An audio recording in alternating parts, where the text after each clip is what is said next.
भाजपने मुंबई जिंकली, 30 वर्षांची ठाकरे सत्ता संपली आणि अनेकांच्या मनामध्ये प्रश्न निर्माण झाला, भाजपच्या विजयाचं रहस्य काय? हा विजय आहे योग्य नियोजन, संघटन आणि चलाख व ध्रुवीकरणाचे राजकारण. महाराष्ट्रातील महानगरपालिका निवडणुकीत मुंबईसह सर्व मोठ्या शहरात भाजपला स्पष्ट आघाडी मिळाली. हा निकाल एक गोष्ट सांगतो, शहरी मतदार आता बदलला आहे. तो घोषणांवर नाही तर डिलिव्हरीवर मत देतो. नमस्कार, मी भगवान तिडके. भाजपच्या विजयाची कारणे आहेत. पहिलं कारण, ट्रिपल इंजिन सरकार, केंद्र, राज्य आणि महापालिका एकाच दिशेने एकाच वेगाने धावेल अशी लोकांची आशा. मुंबई मेट्रो, उड्डाणपूल, रस्ते, शहरी प्रकल्प कागदावर नाही तर प्रत्यक्ष जमिनीवर दिसतात.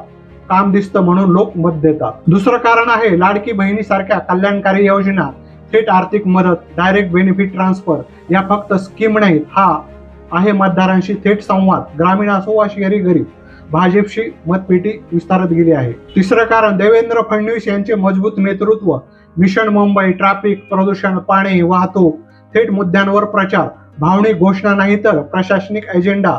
तसेच शिंदे सेना, अजित पवार, राष्ट्रवादी यांच्याबरोबर मजबूत असणारी युती. चौथे कारण, विरोधकांची विभागणी, उद्धव ठाकरे गट, शरद पवार गट, काँग्रेस यांच्यात खूप गोंधळ, नेतृत्वाचा अभाव. मराठी अस्मिता हा मुद्दा मुंबईत जास्त प्रभावी ठरला नाही. 30 वर्षांची ठाकरे सत्ता संपली, राज ठाकरेंचा हिंदी विरोध मुद्दा चालला नाही.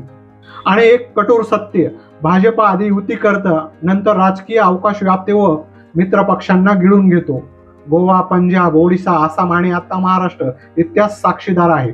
आणि सर्वात निर्णायक कारण, बूथ स्तरावरील व्यवस्थापन, घराघरात संपर्क, गैर मराठी प्रवासी मतदारांचे यशस्वी एकत्रीकरण.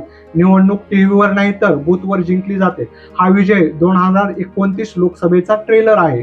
शहरी मतदार निर्णायक ठरणार. फडणवीसांचे नेतृत्व अधिक मजबूत होत जात आहे.